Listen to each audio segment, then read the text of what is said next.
At a family festivity, I noticed my 6-year-old granddaughter's head was shaved. My daughter-in-law giggled. It was just a joke. I scooped up my granddaughter and walked away. My son roared, "Stop causing drama, Mom." But the very next morning he cried, "Please let my wife have a chance to live." Can you even imagine looking into the terrified eyes of your 6-year-old granddaughter, only to find her head brutally shaved, and then hear her own mother laugh it off as a joke? What happened next? The very next morning would leave me utterly speechless, begging my son to make things right. My name is Emily, and at 71, I never thought I'd experience something so truly heart-wrenching. The world just collapsed beneath my feet. There she was, my beautiful 6-year-old Monica, her precious golden hair completely gone. Just her little scalp, exposed and vulnerable, as if it had been run over by some industrial razor. My heart actually stopped. It was my son Michael's birthday party. The whole family was there. I arrived with my famous homemade chocolate cake, the one Monica adores. I expected her to run towards me. Like always, her golden braids bouncing, shouting "Grandma Emily," with that sweet voice that just lights up my soul. But when I walked into the living room, she was sitting in a corner, head down, wearing a pink baseball cap that was enormously too big for her. Something wasn't right. My grandma's instinct screamed. Something terrible had happened. I approached her slowly. "Monica, my love, why don't you give Grandma a hug?" I asked, my voice as tender as I could make it. She looked up, and I saw tears held captive in those big eyes. Tears a 6-year-old girl should never have. "Grandma, I can't take off my hat," she whispered, her little lip trembling like a leaf in a storm. "Mommy says I look ugly without it." My hand started to shake. "What happened to your hair, my little one?" I asked, even though I already dreaded the answer. Very carefully, I lifted the pink cap. What I saw broke my soul into 1,000 pieces. Her beautiful blonde hair. The hair I used to comb with so much love every time she visited, it was brutally cut to the root. This wasn't a salon cut. This was a cruel, merciless shave, as if they'd used an electric razor without any care at all. "Oh my God!" I gasped, unable to contain myself. "Who did this to you?" Monica started to cry silently, those deep, silent tears that only come when a heart is truly broken. "Mommy did it," she whispered, glancing towards her mother. Just then, my daughter-in-law, Paula, appeared with a glass of wine in her hand and a smile that froze my blood. "Oh, Emily, did you see Monica's new look?" she said, laughing as if nothing had happened. "Doesn't it look modern? It's the new fashion." "Modern?" I repeated, disbelief choking me. "Paula, how could you do this to a child?" Paula just shrugged, utterly nonchalant. "It was necessary. This kid never wanted to wash her hair. She always cried when I tried to comb it. So, I decided to solve it once and for all. But she's just a 6-year-old girl." I yelled, feeling the rage surge in my throat. "How could you completely shave her head? It's just hair, Emily. It grows." Paula took another sip of wine and laughed again. "Besides, it's a joke. Don't you see? She's overreacting. Kids these days are so dramatic. A joke." She called the trauma she inflicted on my granddaughter a joke. I looked at Monica, who had hidden behind my legs, trembling like a scared little bird, her tiny hands clutching my coral dress desperately. "A joke," I repeated slowly, every word turning to poison in my mouth. "You consider humiliating your own daughter a joke?" Paula rolled her eyes. "Oh, Emily, don't be so dramatic. It's just hair. In 2 months, it'll have grown back a little." But I knew my granddaughter. I knew how proud she was of her golden hair. I remembered all those afternoons we spent together, carefully brushing it while she told me about her school adventures. I remembered how it sparkled when I made her special braids for parties. Her hair was her crown, and Paula had mercilessly torn it off. I scanned the room for Michael, my son. I found him in the kitchen, serving drinks, acting as if nothing was happening, as if his daughter wasn't sitting in the living room with a shaved head and a broken heart. "Michael," I called out, my voice strained. "You knew about this?" He turned around, and I saw a mix of discomfort and resignation in his eyes. "Mom," he sighed. "Paula decided it was for the best. Monica's hair was always tangled. And you allowed your daughter to be shaved like a military recruit?" I asked him, tears of indignation welling up. Michael sighed again, almost impatiently. It's not that big of a deal, Mom. It's just hair. Just hair. Those two words echoed like a torturous sound in my mind. For them, it was just hair. For my granddaughter, it was her dignity, her self-esteem, her shattered confidence. I went back to Monica, who was still crying silently. I took her in my arms, feeling her little body tremble against mine. Don't cry any more, my love, I whispered in her ear. Grandma is here. But inside, I was boiling with rage. This wasn't the first time Paula had humiliated my granddaughter. She always had cruel comments, always found ways to make her feel small and insignificant, and I had been silent for too long. Today, that would change. Today, I would get justice for my granddaughter. I carried Monica to the bathroom, just to talk in private. I locked the door and knelt down to her level, even though my 71-year-old niece protested. Her little eyes were red from crying so much. Tell me exactly what happened, my love, I said, in the softest voice I could manage. Grandma needs to know the whole truth. Monica sobbed, then started speaking between hiccups. Yesterday morning, Mommy woke me up really mad. She said my hair was really dirty and that I was a filthy girl. My heart ached.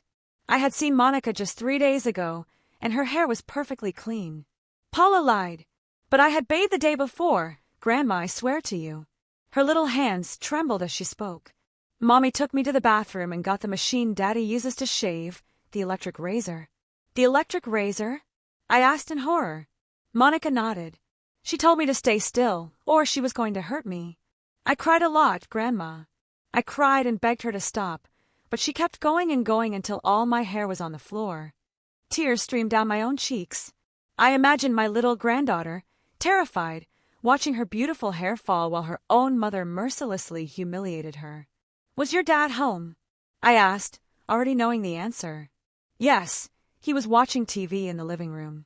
I screamed for help, but he didn't come. Monica looked at me with those innocent eyes, full of pain. When she finished, Mommy gave me the hat and told me it was my fault for being a dirty, disobedient girl. I felt the rage burn inside me like volcanic lava. Not only had she shaved my granddaughter, but she had blamed her for it. She had destroyed her self-esteem and planted seeds of shame in her 6-year-old heart. Grandma, Monica whispered in my ear, do you think I'm ugly now? Those words completely destroyed me. I took her little face in my hands and looked her directly in the eyes. Monica, listen to me very carefully. You are the most beautiful girl in the whole world. With or without hair, you are perfect. Do you understand me? She nodded, but I saw she didn't quite believe me. The damage was already done. We left the bathroom and went back to the party. The music was playing.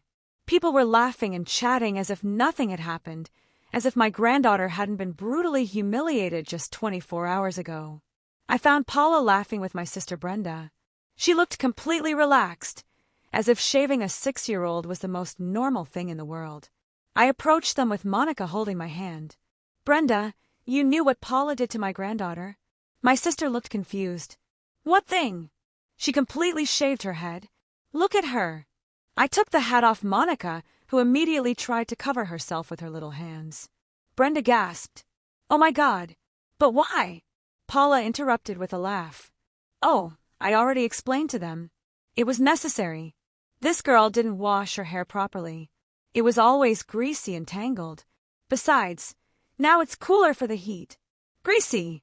I exploded. I myself washed her hair 3 days ago when she was at my house. It was perfectly clean. Well, it got dirty really fast then, Paula replied calmly. Kids are like that. Brenda looked at me with wide eyes. She was a grandmother too, and she perfectly understood the magnitude of what had happened. Paula, this is too extreme. You could have cut her hair normally, not shaved her like a criminal. It's just hair. Paula repeated like a broken record. You guys are overreacting. In my day, kids obeyed and that was it. If Monica had obeyed from the beginning, this wouldn't have happened. In your day? I asked in disbelief.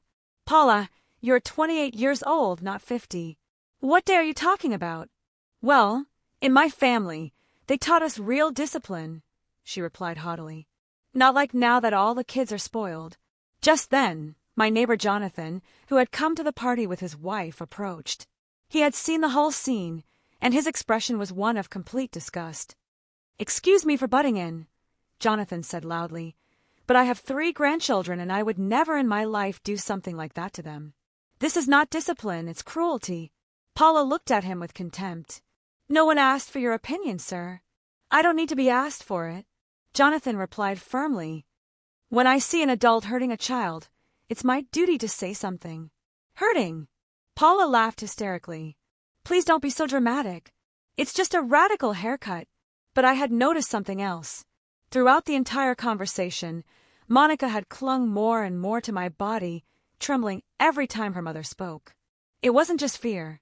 It was pure terror. This girl was terrified of her own mother. "Monica," I said softly, "do you want to go to the kitchen with me for some water?" She nodded desperately. But when I tried to take her, Paula stopped me. "No, Monica is staying here with me.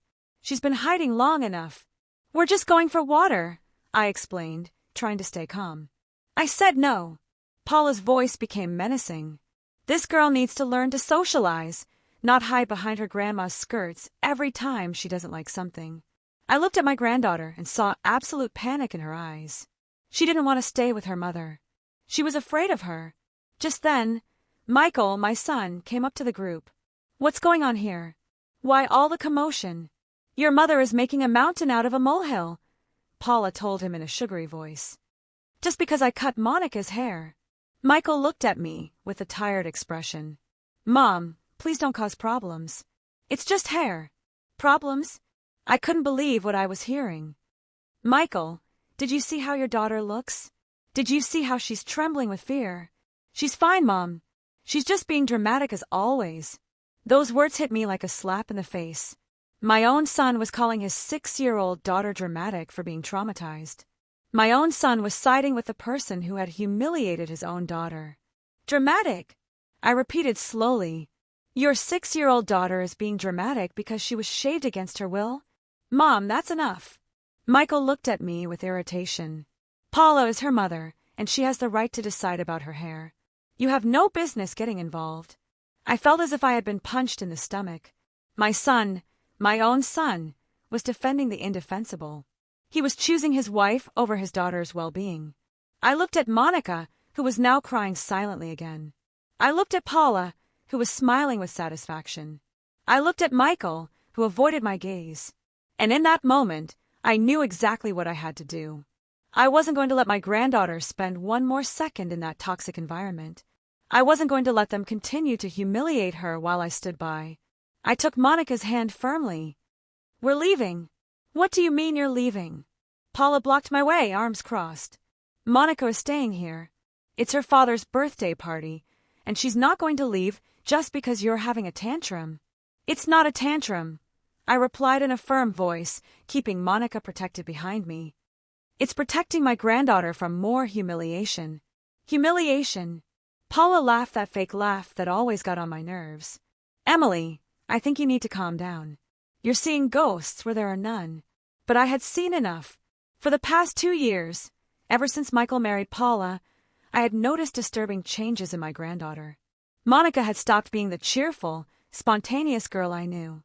She had become quiet, timid, always apologizing for everything. "Ghosts," I repeated. "You know what? You're right.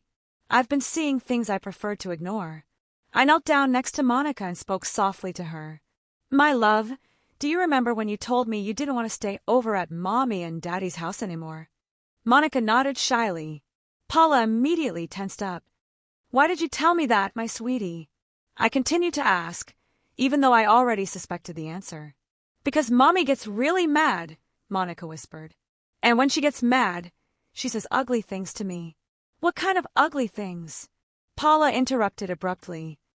"That's enough. I'm not going to let you manipulate my daughter against me." "Manipulate?" I asked, standing up. "I'm just asking why my granddaughter is afraid to be in her own house." "She's not afraid," Paula yelled. "She's making things up because you spoil her too much." But Monica began to speak, her voice trembling. "Mommy says I'm a bad girl. She says it's my fault Daddy doesn't love her as much as he used to. I felt my blood run cold. What else does she say to you, my love? She says I'm just as annoying as Grandma Emily. That we're both busybodies who ruin everything. My granddaughter's words dropped like bombs in the middle of the room. Brenda put her hands to her mouth. Jonathan shook his head, visibly annoyed. Paula turned red as a tomato. That's not true. This girl is lying. A 6-year-old girl is lying about something so specific? I asked incredulously. A girl who doesn't even know how to invent complicated lies? Yes, because you're manipulating her. Just then, Michael appeared with a beer in his hand, clearly annoyed by the interruption to his party. What's going on now? Why all the yelling?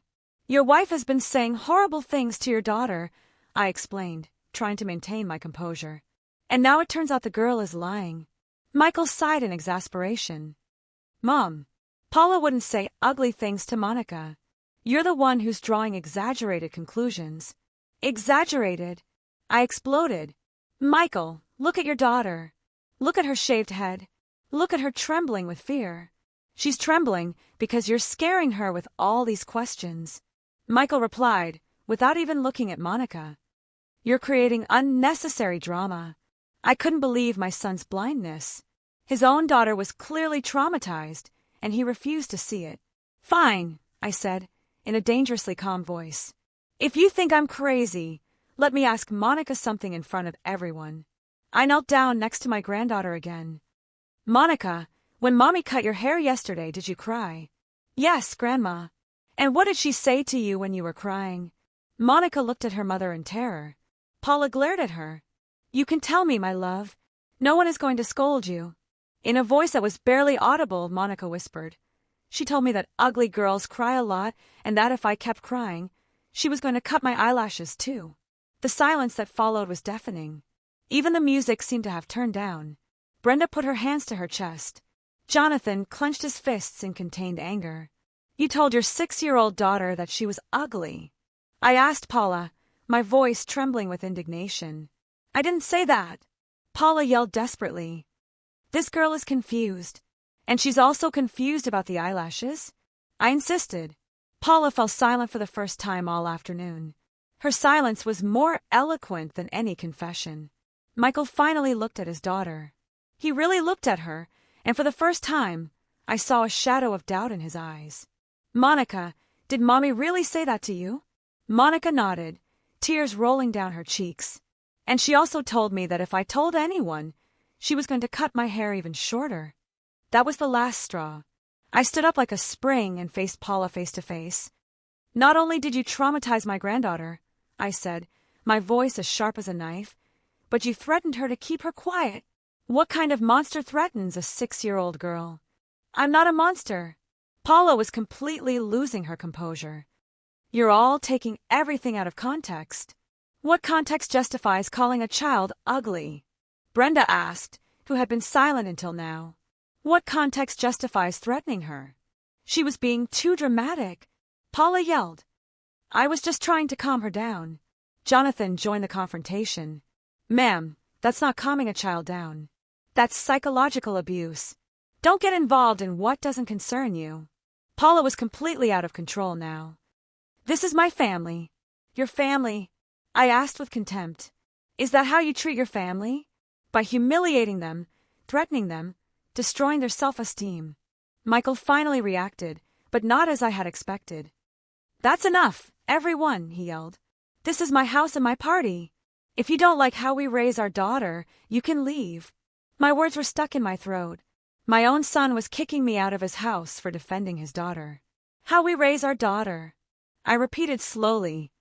Michael, you consider shaving a 6-year-old girl's head and calling her ugly to be parenting.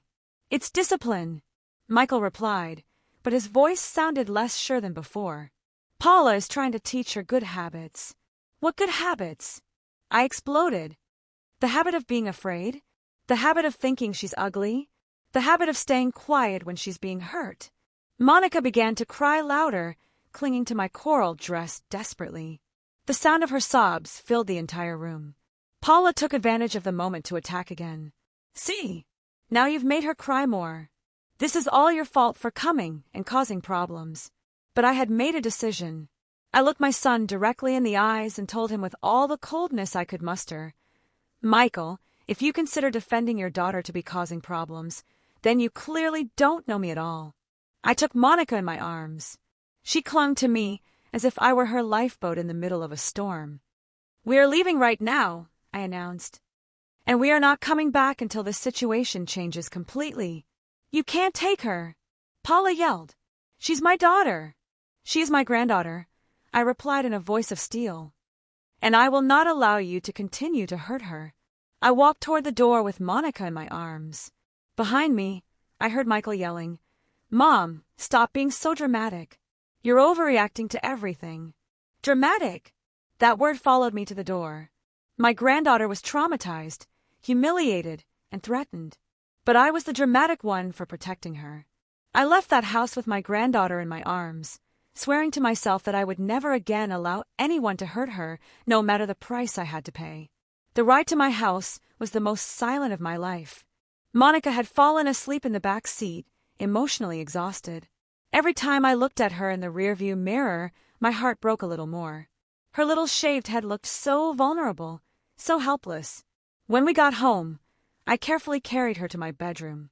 I put her to bed, the same one she had slept in so many nights when she was smaller. I took off the pink hat and gently stroked her head. Her skin was irritated by the razor Paula had used without any care. "Grandma," she murmured, without opening her eyes. "Can I stay with you forever?" Those words destroyed me. A 6-year-old girl should not prefer to live with her grandmother over her own parents. That only happened when the home wasn't safe. "Of course, my love," I whispered, even though I knew it was legally impossible. "You will always be protected here." Monica fell into a deep sleep. I stayed watching her, remembering all the signs I had ignored during these 2 years. The behavior changes, the fear in her eyes when Paula scolded her, the way she had become so quiet and obedient. How had I not seen it before? How had I allowed my granddaughter to suffer in silence for so long? My phone began to ring. It was Michael. I let it ring until it cut off. He called back immediately, and again and again. Finally, I answered. "What do you want, Michael?" "Mom, you have to bring Monica back right now." His voice sounded authoritative, as if I were an employee who had disobeyed orders. "No," I replied simply. "What do you mean, no?" "She's my daughter, Mom. You can't just take her like that. Your daughter." I laughed bitterly. "Since when do you act like she's your daughter? You've been letting your wife mistreat her for 2 years. Paula doesn't mistreat her. She's just strict." "Michael, listen to me very carefully." My voice became dangerously calm. "Your wife shaved your daughter's head, called her ugly, threatened her, and has been psychologically traumatizing her for months. Is that being strict? You're overreacting to everything, as always." "As always." Those 2 words made me see red. "As always. When have I ever overreacted about something that has to do with my granddaughter's well-being?" Michael was silent for a moment. "Mom, just bring her back. We can talk tomorrow." "No. Monica is staying with me until you guys solve this problem." "You have no right," Michael yelled. "Paula is her mother. And where were you when your wife was shaving your daughter's head?" I asked him. "Where were you when she was crying and begging for help?" Another uncomfortable silence. I didn't know it was going to be so drastic. "You didn't know." My voice rose. "Your wife grabs an electric razor to cut a 6-year-old girl's hair, and you didn't know it was going to be drastic. She told me she was just going to cut her hair." "Michael, did you hear your daughter cry?" Silence. "Did you hear her cry? Yes or no?" "Yes," he finally admitted in a small voice. "And what did you do?" "I thought it was normal. Kids always cry when their hair is cut."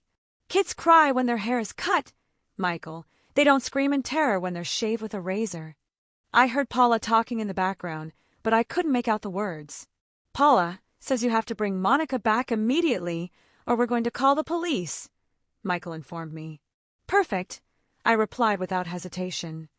"Tell Paula to call the police. I'd love to explain to them why my granddaughter has a shaved head and why she's so terrified of her own mother." Michael fell silent. Clearly, Paula hadn't thought of that possibility. "Besides," I continued, I have photos of how Monica looked after her haircut, and I have witnesses to what happened at the party. Brenda and Jonathan saw everything. Mom, please. Michael's voice broke a little. Don't make this more difficult. I'm making it difficult? I couldn't believe his nerve. Michael, your daughter is traumatized. When I asked her if she wanted to stay with me forever, she said yes. Don't you find that concerning? She's just confused. No, Michael. She's scared, and she has the right to be.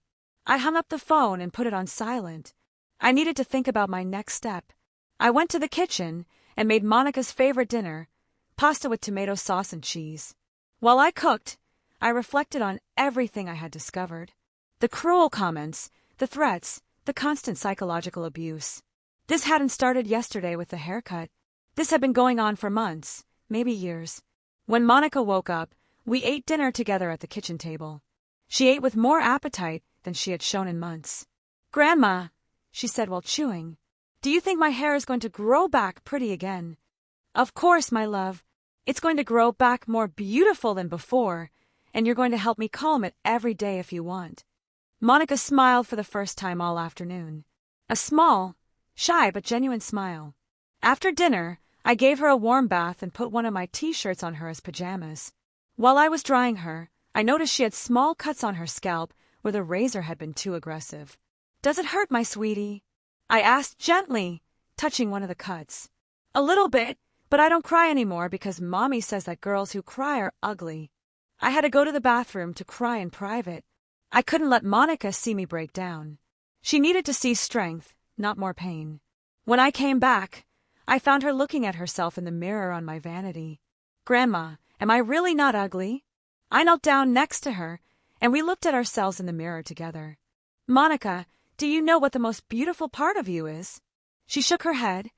Your heart, your smile, the way you hug me, the way you take care of your dolls. That's what makes you beautiful, not your hair. But Mommy says that girls without pretty hair are ugly. Mommy is wrong, my love. There are many beautiful women who have short hair or no hair at all. I showed her photos on my phone of famous actresses with very short hair. Her little eyes lit up a bit. They are pretty, too. Very beautiful, and so are you. That night, Monica slept with me in my bed.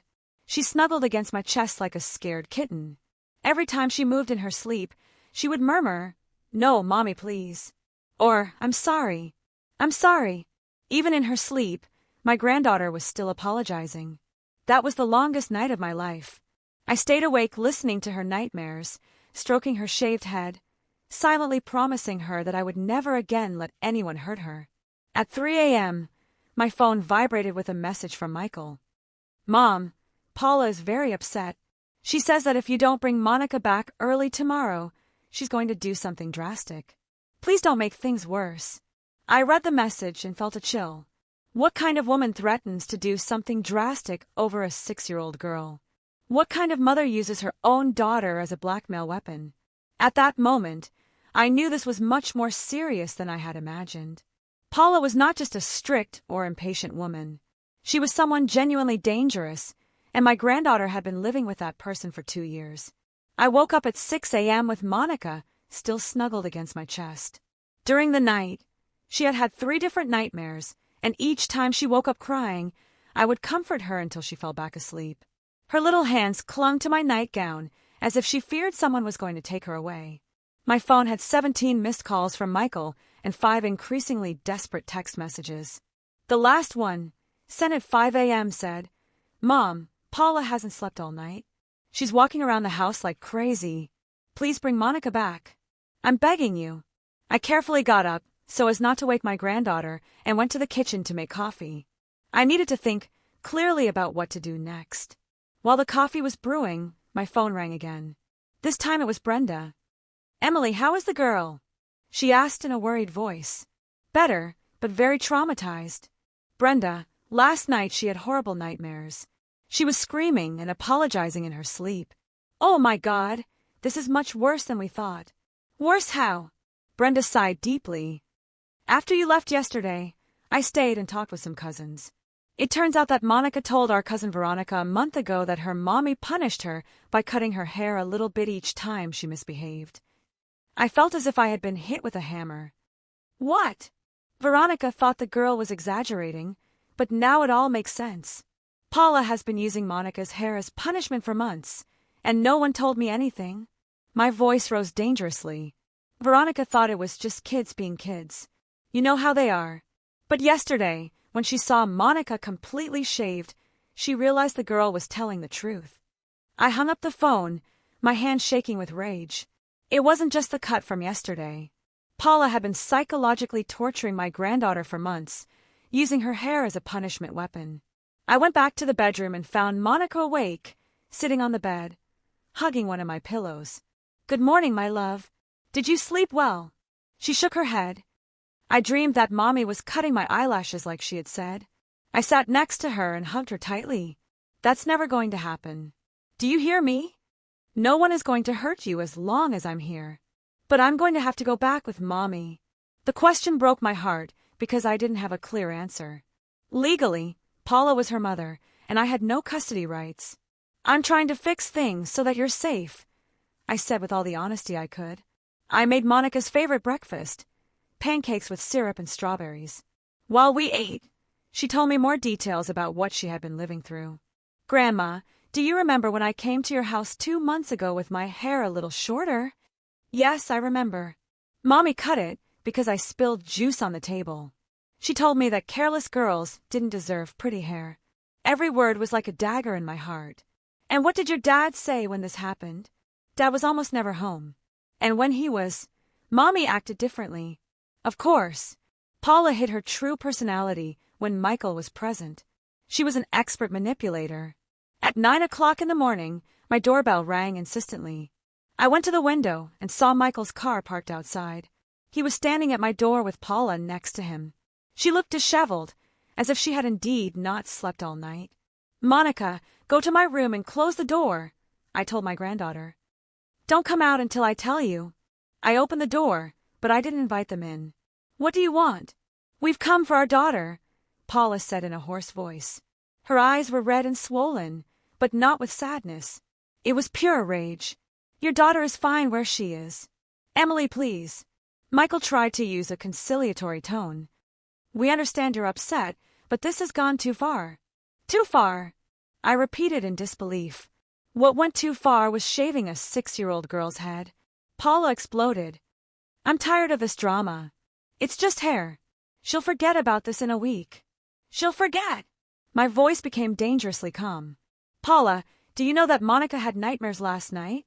Do you know that she woke up screaming and apologizing? Kids have nightmares all the time. And do you know that she asked me if she could stay with me forever because she's afraid to come back with you?" For the first time, I saw a shadow of doubt cross Michael's face. "She really said that?" "Really? Your daughter is afraid of you," I told Paula directly. "That's a lie." Paula yelled. "You're manipulating her against me." "I don't need to manipulate her. Your behavior speaks for itself." Just then, Jonathan appeared in his yard. Seeing us arguing, he approached the fence that separated our houses. "Everything okay, Emily?" he asked in a protective tone. "Everything's perfect, Jonathan. I'm just protecting my granddaughter." Paula turned to Jonathan in a fury. "Mind your own business. When I see a child being mistreated, it is my business." Jonathan replied firmly. "No one is mistreating anyone." Paula yelled, but her voice sounded hysterical. "Ma'am," Jonathan spoke in a calm but firm voice. "Yesterday, I saw that child with her head completely shaved, trembling with fear. That's not normal." Michael finally spoke. "Jonathan, I understand your concern, but it's our family, and that's precisely why you should care more." Jonathan replied, "I have 3 grandchildren, and I've never seen any of them as scared as that child was yesterday." Paula was completely losing control. "All of you are crazy. It's just a haircut. In other countries, they shave kids all the time." "In other countries?" I asked her. "Paula, what countries are you talking about?" "Military prisons." "That's enough." Michael finally exploded. "Mom, you have to give Monica back right now. She's my daughter. End of story." "Your daughter?" My voice became sharp. "Since when do you act like she's your daughter? Where were you when she was being shaved?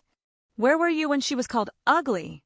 Michael fell silent, but Paula took advantage to attack. Emily, you're making that child sick with your ideas.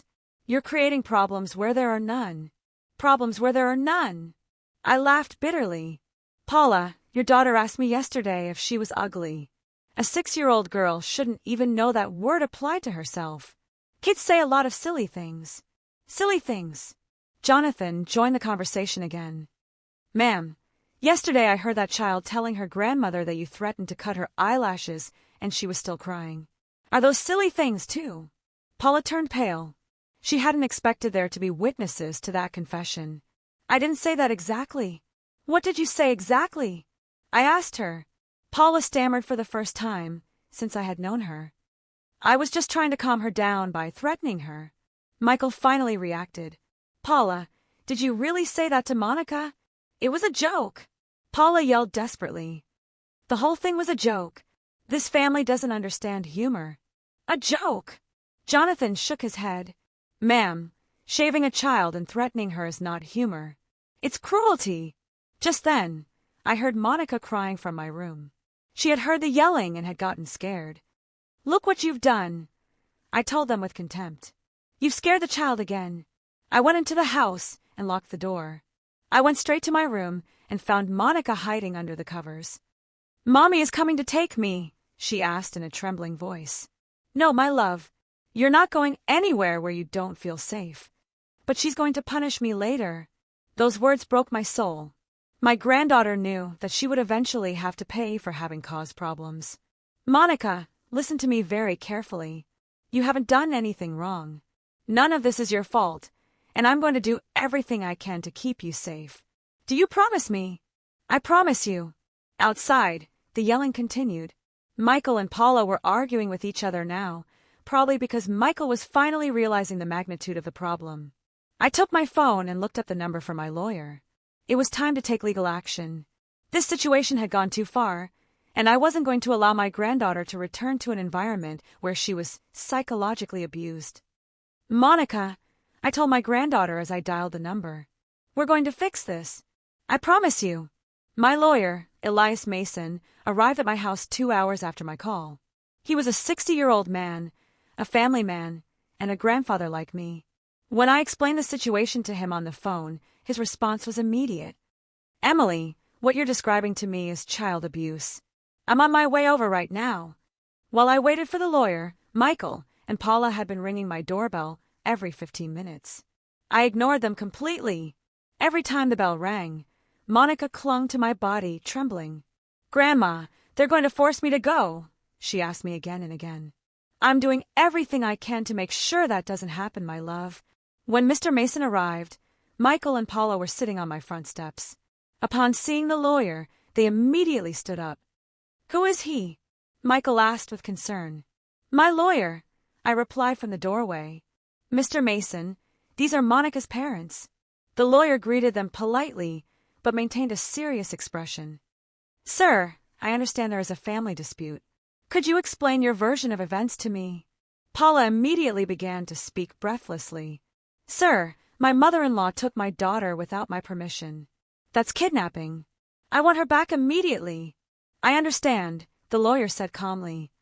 And what was Miss Emily's reason for taking the child? Michael and Paula looked at each other nervously. It was a misunderstanding, Michael finally said. What kind of misunderstanding? My wife cut our daughter's hair, and my mother got upset, Michael explained, completely minimizing the situation. I see. Could you be more specific about this haircut? Paula intervened aggressively. I cut her hair because it was dirty and tangled. She's my daughter, and I have the right to decide about her hair. Mr. Mason took notes. Did the child agree to this haircut? She doesn't have to agree. She's 6 years old. Paula yelled. I understand. Could you show me the child? Emily won't let us see her. Paula was losing patience. The lawyer looked at me. Miss Emily, could you show me your granddaughter? I went to get Monica. When she came out of the house, holding my hand, I heard Mr. Mason inhale sharply. The completely shaved head of my granddaughter, with the small visible cuts, was shocking. Good morning, Monica, the lawyer said in a soft voice. I'm Mr. Elias. Could you tell me how you feel? Monica hid behind my legs, but replied in a low voice, I'm scared. Scared of what, my child? That mommy will punish me for making everyone angry. Mr. Mason looked at Paula sternly. The child is often afraid of being punished. All kids are afraid of punishment, Paula replied defensively. Monica, the lawyer continued. Who cut your hair? Mommy, with Daddy's machine. And how did you feel when that happened? Monica's eyes filled with tears. Very sad. I cried a lot and asked her to stop, but Mommy said that ugly girls cry a lot. Michael turned pale. It was the first time he had heard directly from his daughter what had happened. Mr. Mason continued to ask with professional patience. Did your mommy tell you that you were ugly? Monica nodded. And she told me that if I told anyone, she was going to cut my eyelashes too. Your eyelashes? Yes. And that girls without eyelashes look like monsters. The silence that followed was absolute. Even Paula had fallen silent, finally aware of how her words sounded when a 6-year-old repeated them. Mr. Mason closed his notebook. Folks, what this child is describing to me constitutes psychological child abuse. Threatening a minor, using degrading insults, and using physical punishment as a form of control are considered forms of abuse. It's not abuse, Paula yelled desperately. It's discipline. Ma'am, calling a 6-year-old girl ugly is not discipline. Threatening her with cutting her eyelashes is not discipline. It's cruelty. Michael finally found his voice. Sir, I understand that it looks bad, but Paula didn't have bad intentions. Intentions don't matter when the result is psychological trauma, the lawyer replied firmly. This child shows clear signs of traumatic stress.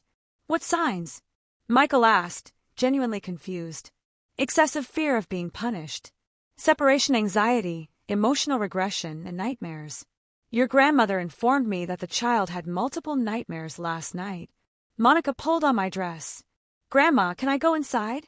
I don't want to be here. Of course, my love. When Monica went inside, Mr. Mason continued to talk to Michael and Paula. Folks, I'm going to be very clear. If you try to recover this child by force or call the police claiming kidnapping, I am going to immediately file a report for child abuse. I have witnesses, photographs of the child's condition, and her own testimony. Witnesses?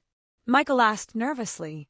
Mr. Jonathan witnessed the entire confrontation yesterday. Miss Brenda also. And I have information that other family members have observed concerning behavior for months. Paula broke down. For the first time since I had known her, she looked truly scared. I didn't want to hurt her. I just wanted her to obey. Ma'am, a 6-year-old girl obeys out of love and respect, not out of fear and threats. Michael approached the lawyer. What do we have to do to solve this? First, Miss Paula needs professional psychological help. Second, the child needs therapy to overcome the trauma. Third, you need to learn appropriate parenting techniques. And fourth, Miss Emily will maintain temporary custody until a child psychologist determines that it is safe for Monica to return home. Temporary custody? Paula was alarmed. For how long? As long as necessary. This is not negotiable. And if we refuse? Paula asked defiantly. Mr. Mason looked her directly in the eyes. Then this becomes a social services case, and a judge will decide your daughter's future. And I assure you that a judge will not look kindly on a mother who shaves her 6-year-old daughter's head and threatens to cut her eyelashes. Michael put his hands on his head. How did we get to this? You got to this because you allowed the abuse to continue for months, the lawyer replied bluntly. Miss Emily informed me that this was not an isolated incident. What do you mean? Michael asked. Your daughter told family members a month ago that her mother punished her by cutting her hair a little bit each time she misbehaved. This is a pattern of behavior, not a single mistake. Michael looked at Paula in horror. Is that true? Paula began to cry. I thought it was a good way to teach her that actions have consequences. Cutting her hair as punishment, Michael was beginning to understand the magnitude of the problem. Mr. Mason intervened. Folks, I have to go, but I want to make the next step very clear. Monica is staying with her grandmother until further notice. You will seek professional help immediately, and any attempt to contact the child without supervision will be considered a violation of the conditions. After the lawyer left, Michael and Paula stood on my front steps like zombies. Finally, Michael spoke. Mom, can we see Monica for 5 minutes just so she knows we're not mad at her? I considered the request. You can see her, but I will be present the whole time. And at the first sign that you're scaring her, you're leaving. I went inside to get Monica. My love, your dad and Mommy want to say goodbye to you. Are you okay with that? Monica nodded nervously. Are they going to be mad at me? No, my sweetie. They just want to say goodbye. We went out together. Michael knelt down to Monica's, level with tears in his eyes. Monica, Daddy wants you to know that he's not mad at you. None of this is your fault. It's okay. Monica nodded without speaking. Can Daddy give you a hug? Monica looked at Paula with fear, then she looked at me. I nodded reassuringly. Michael hugged his daughter softly. I love you very much, Monica. We're going to fix this. I promise. When they separated, Paula approached shyly. Monica, I'm sorry. Mommy was wrong. It was the first time Paula had apologized for anything. Monica looked at her with those big, wise eyes that children who have suffered too much have. You're not going to cut my hair anymore? My granddaughter asked. No, my love. Never again. And you're not going to call me ugly? Paula began to cry. No, my sweetie. You are beautiful. Mommy was terribly wrong. For the first time, I saw real humanity in Paula. For the first time, she seemed to understand the damage she had caused. But the damage was already done, and healing was going to take a long time. The first few days after the confrontation with the lawyer were strangely calm. Michael and Paula had disappeared completely, following the legal recommendations to seek professional help before attempting any contact with Monica. My house had become a safe haven where my granddaughter was slowly beginning to heal. Monica and I established a new routine. Every morning, we had breakfast together while we planned the day. I had transformed my office into a temporary bedroom for her, decorating it with her favorite colors and buying new toys. I wanted her to feel at home, not like a temporary guest. Grandma, she told me one morning while we were having breakfast, my hair has grown a little bit. I went to examine her little head. Indeed, a soft, golden fuzz was beginning to appear. Yes, my love, it's growing. Do you want me to put a special cream on it to make it grow faster? Her little eyes lit up. Does that cream really exist? Of course it does. And there are also special vitamins for hair. It was a lie, of course, but I bought organic coconut oil and children's vitamins. Every night, we turned massaging the oil into her scalp into a special ritual. She would sit in front of the mirror while I gently massaged her head, telling her stories about princesses who had also lost their hair because of evil witches, but who had gotten it back more beautiful than before. On the 4th day, my phone rang. It was Michael. Mom, how is Monica? Better. She's starting to smile again. Could I talk to her on the phone just for 5 minutes? I miss her so much. I looked at Monica, who was coloring at the kitchen table. Monica, your dad wants to talk to you on the phone. Do you want to? She stopped coloring and looked at me with uncertainty. Is Mommy going to talk, or just Dad? I assured her. Monica nodded and took the phone with her small hands. Dad! From where I was sitting, I could hear Michael's broken voice. Hello, my princess. How are you? Good. Grandma is taking very good care of me. She's massaging my head, so my hair grows. I'm so happy to hear that. Daddy misses you very much. I miss you too. Daddy, when are you going to come see me? There was a long pause. Soon, my love. Daddy is learning new things to be a better dad. And Mommy. Another pause. Mommy is learning too. She loves you very much and is very sad for having hurt you. Monica was pensive. Is Mommy really sad? Very sad. She cries every day because she realizes she was wrong. But she's not going to be mean to me anymore. No, my princess. Never again. After the call, Monica was quiet for a while. Finally, she asked me, Grandma, do you think Mommy is really sad? I think so, my love. Sometimes we adults do very ugly things because we don't know how to handle our feelings, but that doesn't mean what they did was okay. And what if Mommy really changes? It was a difficult question. Monica, real change takes a long time. It's not something that happens overnight. Like my hair. Exactly like your hair. It grows little by little, day by day. That same afternoon, I received an unexpected call. It was Dr. Veronica Herrera, a child psychologist that Mr. Mason had recommended. Miss Emily, I understand you have your granddaughter in temporary custody due to a situation of abuse. That's right, doctor. I'd like to schedule an evaluation with the child to determine the level of trauma and design a treatment plan. Would it be possible for you to come in tomorrow? Of course. Will Monica be comfortable? She gets scared easily with strangers now. I understand perfectly. I have a lot of experience working with children who have suffered trauma. My office is designed specifically for them to feel safe. The next day, I took Monica to her first appointment with a psychologist. The office was beautiful, full of colorful toys and storybooks. Dr. Herrera was a middle-aged woman with a genuine smile and a very soft voice. Hello, Monica. I'm Dr. Veronica, but you can call me Dr. V. Do you like to play? Monica nodded shyly, holding my hand. Do you want your grandmother to stay here with you while we play? Yes, please. For the next hour, I watched as Dr. Herrera worked with my granddaughter. It was not a session of direct questions, but a play session where Monica could express her feelings through dolls and drawings. At one point, Monica took a doll and began to cut its hair with toy scissors. What's happening to the doll? The doctor asked softly. Her mommy is punishing her because she misbehaved. And how does the doll feel? Very sad and ugly. The doctor took notes discreetly. Did the doll do something very bad? Monica thought for a moment. No, she just spilled water. And do you think spilling water deserves that punishment? I don't know. Mommy says it does. When the session ended, the doctor asked to speak with me in private while Monica played in the waiting room. Miss Emily, your granddaughter shows clear signs of psychological trauma. Her self-esteem is severely damaged, and she has a distorted perception of what behaviors deserve punishment. How serious is it? It's serious, but not irreversible. Children are very resilient. With consistent therapy and a safe environment, Monica can recover completely. How long will it take? Months. Possibly a year. And that's just for Monica. The parents also need intensive therapy before it's safe for her to return home. That afternoon, while Monica was taking a nap, I reflected on everything I had learned. My granddaughter had not only suffered the trauma of the haircut, she had been living in a constant state of fear and anxiety for months, never knowing what normal behavior could result in humiliation or punishment. My phone rang.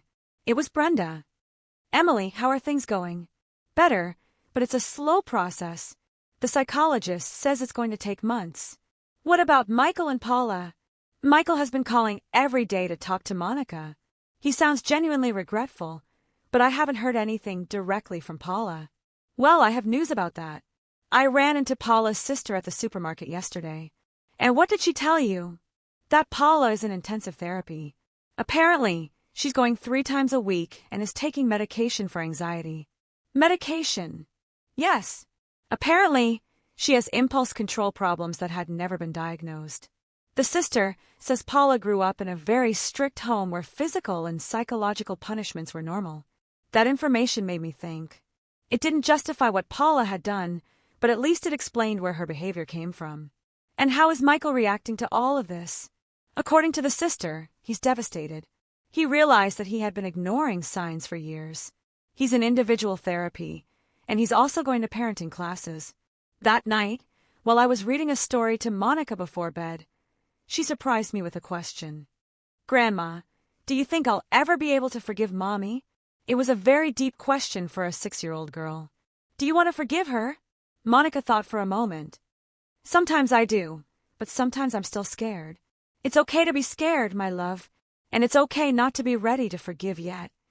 But if I don't forgive her, am I a bad girl? No, my sweetie. Forgiveness is something you can only do when you feel ready and safe. You don't have to rush. And what if I never feel ready? Then you never have to do it. Forgiveness is a gift you give when you want to, not when others need it. Monica nodded, satisfied with my answer.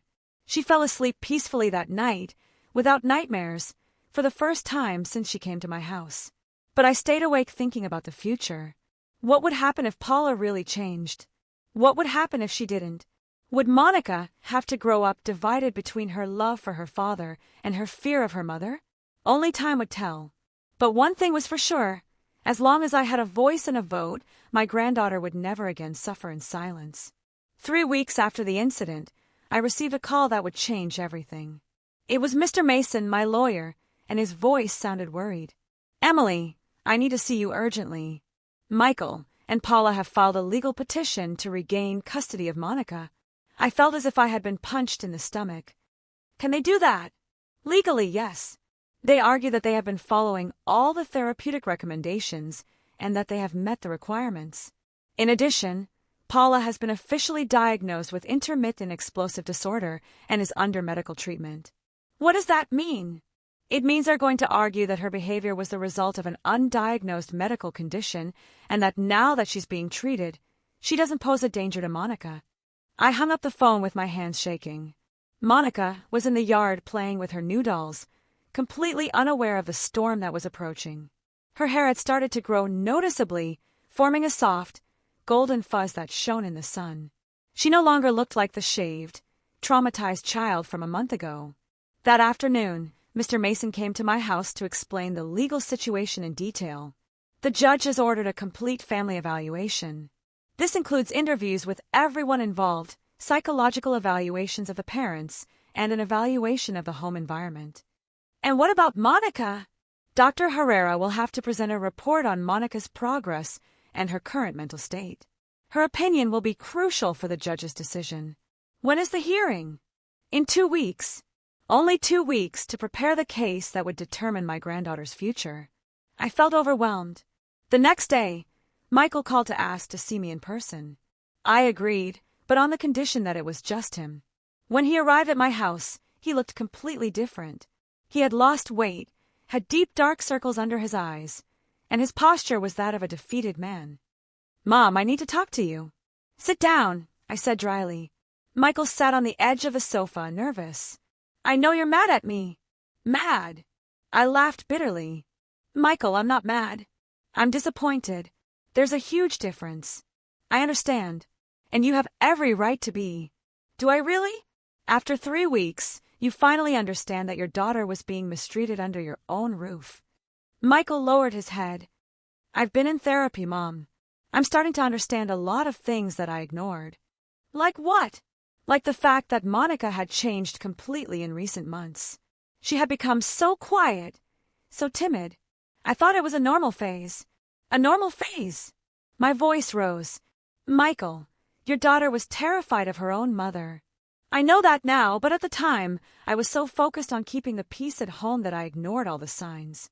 Keeping the peace. I looked at him in disbelief. What peace, Michael? The peace of ignoring that your wife was traumatizing your daughter. Michael began to cry. It was the first time I had seen him cry since he was a child.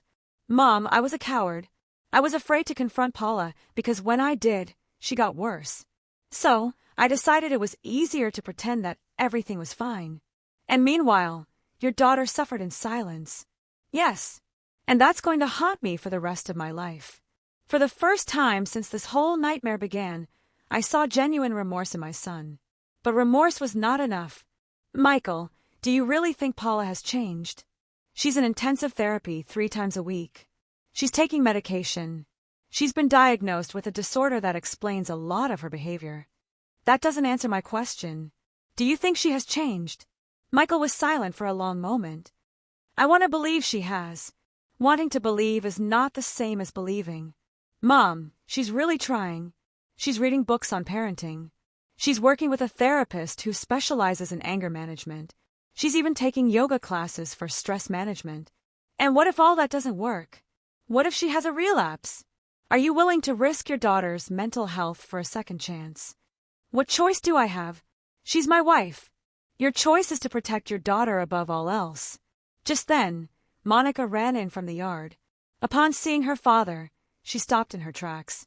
Her expression immediately changed from joy to caution. Hi, Dad, she said shyly. Michael knelt down to her level. Hi, my princess. How are you? Good. Look, my hair is already growing, Monica said, touching her little head. It looks beautiful, my love. Monica came a little closer, but kept her distance. Dad, is Mommy not mad anymore? The question broke Michael's heart. No, my sweetie. Mommy isn't mad.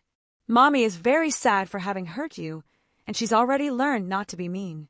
Michael looked at me, seeking help to answer such a direct question. I motioned for him to answer it himself. Mommy is learning, my love. She's going to doctors who are helping her to be better. Like when I go with Dr. V. Exactly like that. Monica was pensive. And what if Mommy doesn't learn well? Is she going to punish me badly again? The innocence of the question was devastating. Michael couldn't answer. I intervened. Monica, why don't you go play in the yard a little more while Dad and I finish talking? After Monica left, Michael completely broke down. Did you hear that? My own daughter is afraid that her mother is going to hurt her again. Yes, I heard. How can I ask her to go back home when she's so scared? That's a decision you have to make yourself, Michael. But you have to make it by putting Monica's well-being above all else. Michael was silent for several minutes. When he finally spoke, his voice was barely a whisper. What would you do in my place? I would protect my daughter no matter the cost, even if it meant getting a divorce. Especially if it meant getting a divorce. Michael stood up to leave. At the door, he turned to me. Mom, I want you to know that if the judge determines that Monica must return home, I'm going to do everything I can to protect her. And what if it's not enough? Then I'll have to make more drastic decisions. After Michael left, I called Dr. Herrera to inform her about the legal petition and ask her to speed up Monica's evaluation. Doctor, I need you to understand that this hearing is going to determine whether Monica returns to an environment that traumatized her. Your report could be the difference between safety and continued trauma. I understand perfectly, Miss Emily. I'm going to prepare a very detailed report on Monica's current state and my recommendations for her future care. What's your professional opinion? Is Monica ready to go back to her parents? Honestly, Monica has made significant progress in these 3 weeks. She's starting to rebuild her self-esteem and has stopped having nightmares. But that has been in a completely safe and predictable environment. What does that mean? It means that if she returns to an environment where there's any possibility of the trauma being repeated, all the progress we've made could be lost. And what if the parents have been in therapy? Therapy is a long process.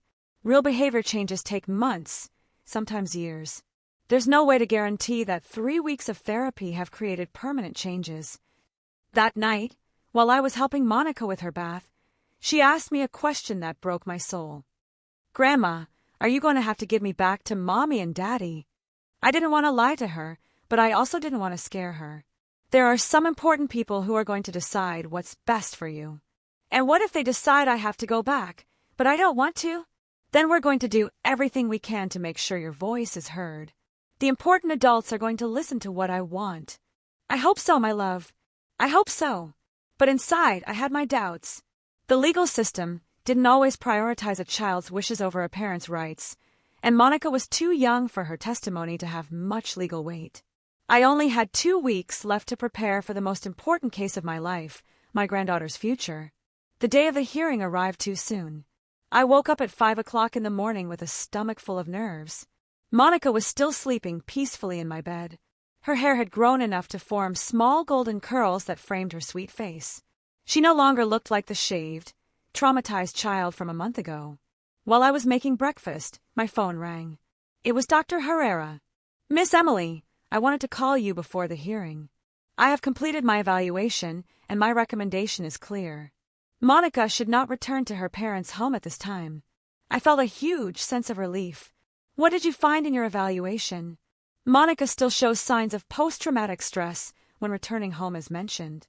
Yesterday, during our last session, I asked her how she would feel if she had to go back to her parents, and she began to tremble. And what did you recommend? Extended temporary custody with you for at least 6 more months, with gradually increased supervised visits if the parents continue to show progress in therapy. When Monica woke up, I noticed that she was quieter than usual. At breakfast, she barely touched her favorite pancakes.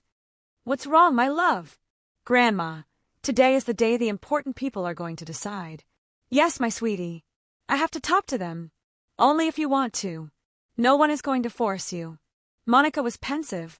I want to talk to them. I want to tell them that I like being with you. Are you sure? You don't have to do it. I'm sure. I want them to know that I don't have nightmares here anymore. The courtroom was full when we arrived. Michael and Paula were sitting on the opposite side of the room with their lawyer. When Paula saw me walk in with Monica, she turned pale. My granddaughter looked beautiful in a coral dress we had bought together, and her freshly washed hair was shining under the fluorescent lights. Paula looked different, too. She had lost weight, and her hair was styled conservatively. Her eyes, which used to always show that cruel arrogance, now looked dull and nervous. Michael came up to me before the hearing began. "Mom, I want you to know that no matter what happens today, I thank you for everything you've done for Monica. And Paula," Michael looked at his wife, "Paula is grateful too. She wants to talk to you. I have nothing to talk about with her. Please, Mom, just 5 minutes." Against my better judgment, I agreed. Paula approached shyly, as if she were the scared child. "Emily, I want to apologize. It's not me you have to apologize to. I already apologized to Monica, but I also need to apologize to you. I know I did unforgivable things." I looked her directly in the eyes. "Do you really understand it, Paula? Or are you just saying what you think I want to hear? I've been in therapy for a month. I've been taking medication. For the first time in my life, I can clearly see what I did." Her eyes filled with tears. "I traumatized my own daughter. I made her feel ugly and scared. What kind of monster does that? It was the first time I had heard her take real responsibility. And what guarantee do I have that it won't happen again?" "None," Paula admitted. "I can't promise you that I'll never have another episode. But I can promise you that now I have tools to manage my anger. And I can promise you that if I feel like I'm going to lose control, I'm going to walk away." "And what if Monica doesn't want to come back with you?" Paula broke down. "Then I'll have to live with the consequences of my actions. But I hope that someday she can forgive me." When the hearing began, the judge was an older man with a serious expression.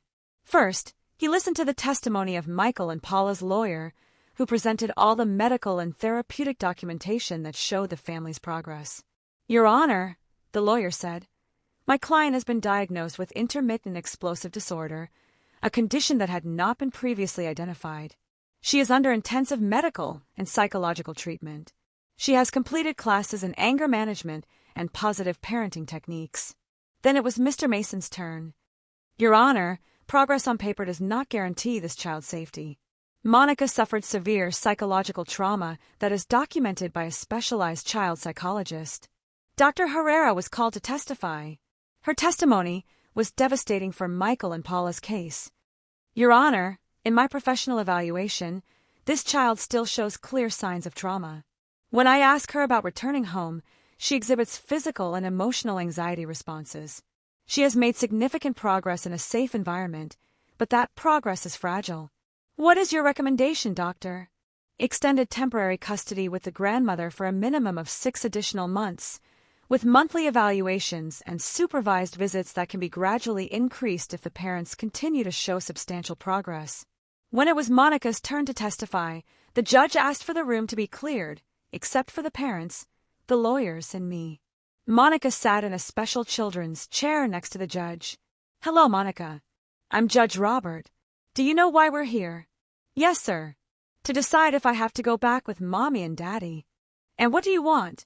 Monica looked at her parents, then at me. "I want to stay with my grandma." "Why?" "Because with my grandma I'm not scared. I sleep all night without nightmares. And my grandma never tells me I'm ugly." The judge took notes. "Are you afraid of your mommy?" Monica nodded. "A little bit. Before I was very scared, but now just a little bit." "And of your daddy?" "I'm not afraid of Daddy, but Daddy didn't protect me when Mommy hurt me." Michael covered his face with his hands. Those simple words from his 6-year-old daughter perfectly summarized his failure as a father. "What happened to your hair, Monica?"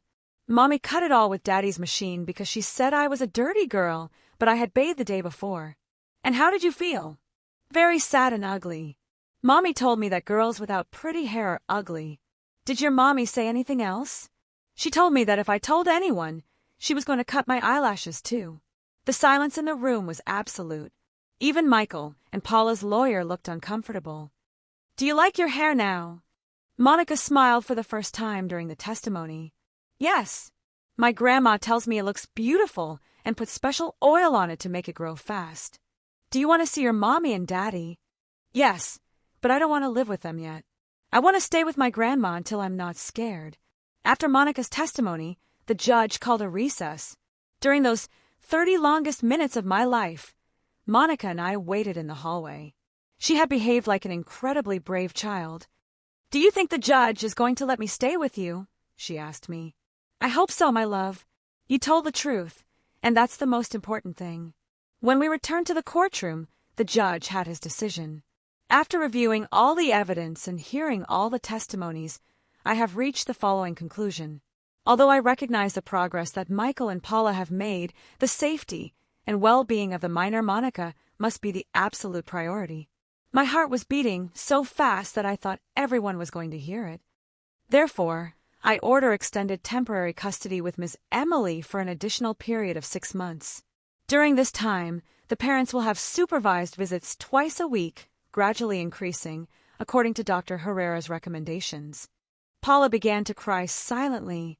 Michael closed his eyes with a mix of relief and pain.